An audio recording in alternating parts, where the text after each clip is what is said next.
जैसे ही लू शेंग का स्टेलर ब्रेक थ्रू शुरू होता है, उसके अंदर की ऊर्जा तेजी से बढ़ने लगती है और शक्ति की एक जबरदस्त लहर निकलती है जो तुरंत उसकी पुरानी सीमाओं को तोड़ देती है।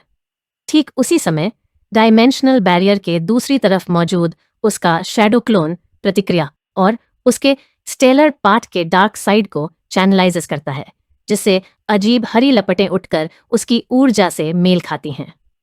ब्रह्मांड के दोनों पहलुओं से गहरे जुड़ाव को महसूस करते हुए लू शेंग इन प्रचंड शक्तियों को अपनी हथेलियों में थामे हुए है और पूरी तरह से इस सच्चाई को अपनाता है कि प्रकाश और छाया एक ही सिक्के के दो पहलू हैं।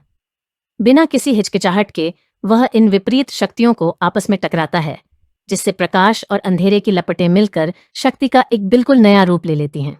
वह महसूस कर सकता है कि उसकी शक्ति अब सामान्य तारों से कहीं आगे निकल गई है और प्रकाश व ऊष्मा के मूलभूत नियमों तक पहुंच गई है, जिससे एक ऐसी शॉकवेव निकलती है जो उसके आसपास की जगह में दरारें डाल देती हैं। जब धूल आखिरकार बैठती है तो वह मलबे से पूरी तरह सुरक्षित बाहर निकलता है और उसका भौतिक शरीर अब एक पूरी तरह से नए सिरे से बनी नींव पर टिका होता है। उसने ब्रह्मांड के शुद्ध प्रकाश वाले पक्ष, जिसे एक्सट्रीम यांग लॉ कहा जाता है, और उसके अंधेरे वाले पक्ष एक्सट्रीम यिन लॉ, दोनों में महारत हासिल कर ली है। ये विपरीत शक्तियां उसके भीतर पूरी तरह से मिल जाती हैं और उसके पूरे शरीर को परम ब्रह्मांडीय संतुलन का एक पात्र बना देती हैं।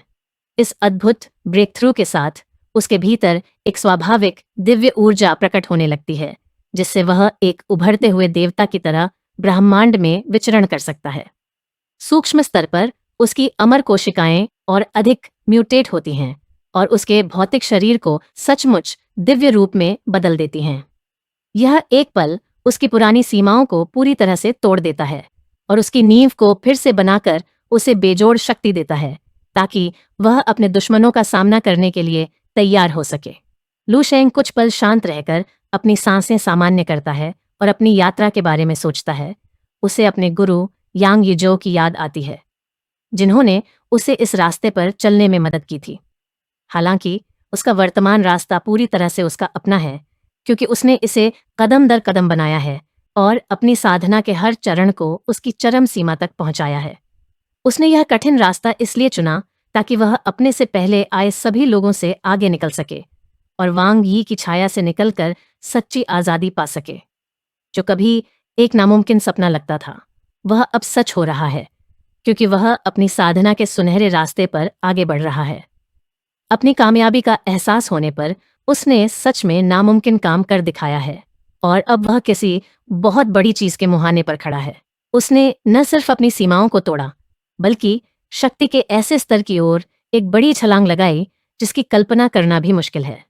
वह जानता है कि अगर वह अभी पुराने उस्तादों से आगे नहीं निकल पाया तो समय आने पर उसके लिए लेजेंडरी लेवल 17 तक पहुंचने का कोई मौका नहीं बचेगा।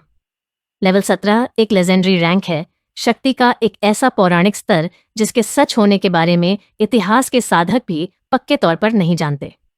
फिर भी उसने जो भी संघर्ष किया और जोखिम उठाए, वे सब इसी भविष्य को पाने के लिए थे और इस कामयाबी ने उस सपने को उसकी पहुंच के करीब ला दिया है। अगर वह डुआन ये फेंग के रास्ते से आगे बढ़कर अपनी खुद की अनोखी तकनीकें बना पाता है तो उसके उस शिखर तक पहुंचने की संभावनाएं बहुत बढ़ जाएंगी।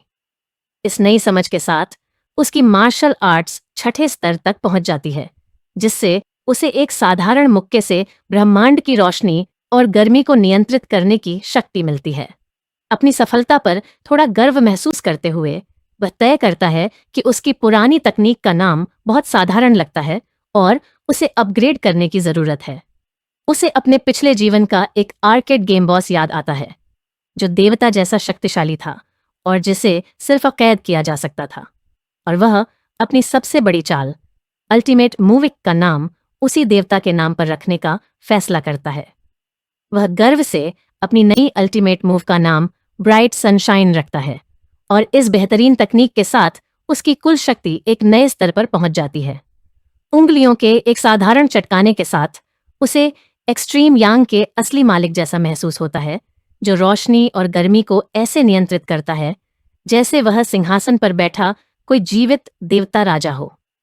लेकिन तभी उसे अचानक अपनी हरकत का एहसास होता है और उसे शर्मिंदगी महसूस होती है कि वह कितना ज्यादा दिखावा और शेखी बघार रहा था। जल्दी से शर्मिंदगी को दूर करते हुए वह वापस युद्ध के मैदान पर ध्यान देता है और देखता है कि बचे हुए समुद्री डाकू कमांडर अभी भी अंतरिक्ष के खालीपन में मंडरा रहे हैं। कुछ दूरी पर दुश्मन के कप्तान डर के मारे जम गए हैं और पसीने से लथपथ हैं। उन्हें एहसास हो रहा है कि इस भयानक राक्षस ने कितनी आसानी से उनकी अग्रिम सेना को खत्म कर दिया। उनकी हिचकिचाहट का फायदा उसे मिल रहा है क्योंकि वह उनकी मौजूदगी को अपनी नई नई मिली ताकत को आजमाने का सही मौका मानता है। वह अपनी एक्सट्रीम यांग शक्ति के पहले चरण की असली सीमाएं जानना चाहता है और देखना चाहता है कि वह असल में क्या कर सकती है। ब्रह्मांडीय बिजली बुलाने के लिए एक उंगली ऊपर उठाते हुए वह मजाक उड़ाते हुए हमलावरों से पूछता है कि क्या वे दैवीय न्याय का सामना करने के लिए तैयार हैं।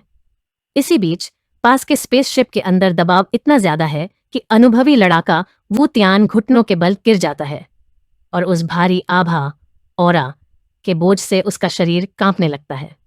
मॉनिटर की ओर खाली नजरों से देखते हुए वू तियान हैरान होकर यह सब देखता है और उसे एहसास होता है कि वह नौजवान बाहर खड़ा व्यक्ति अब सिर्फ एक कल्टिवेटर नहीं बल्कि इंसानों के बीच घूमता हुआ साक्षात देवता है।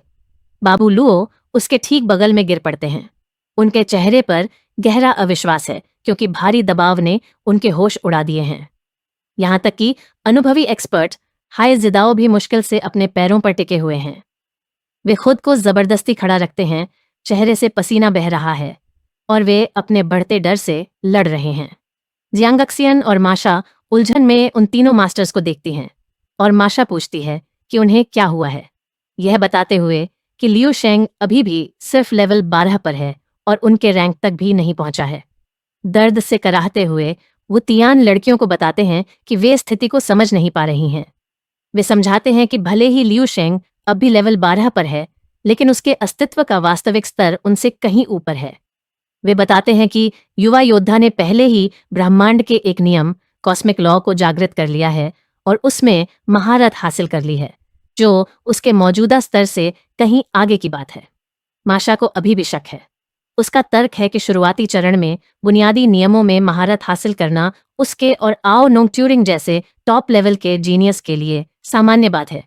लेकिन बाबू लुओ जल्दी से अपनी बेटी की बात काटते हुए समझाते हैं कि उनके हैरान होने का कारण यह नहीं है कि उसने अपने मौजूदा स्तर पर कोई सामान्य नियम अनलॉक किया है। असली डर यह है कि लियू शेंग ने जिस शक्ति का आह्वान किया है वह पौराणिक एक्सट्रीम पोजीशन लॉ है, एक ऐसी बात जिसने जियांगक्सियन और बाकी लोगों में डर की लहर दौड़ा दी। हाय जेदाओ बात को आगे बढ़ाते हुए बताते हैं कि हालांकि ब्रह्मांड में अलग अलग ताकतों वाले अनगिनत नियम हैं लेकिन उनमें से ज्यादातर की कोई सख्त श्रेणी हायरार्की नहीं होती।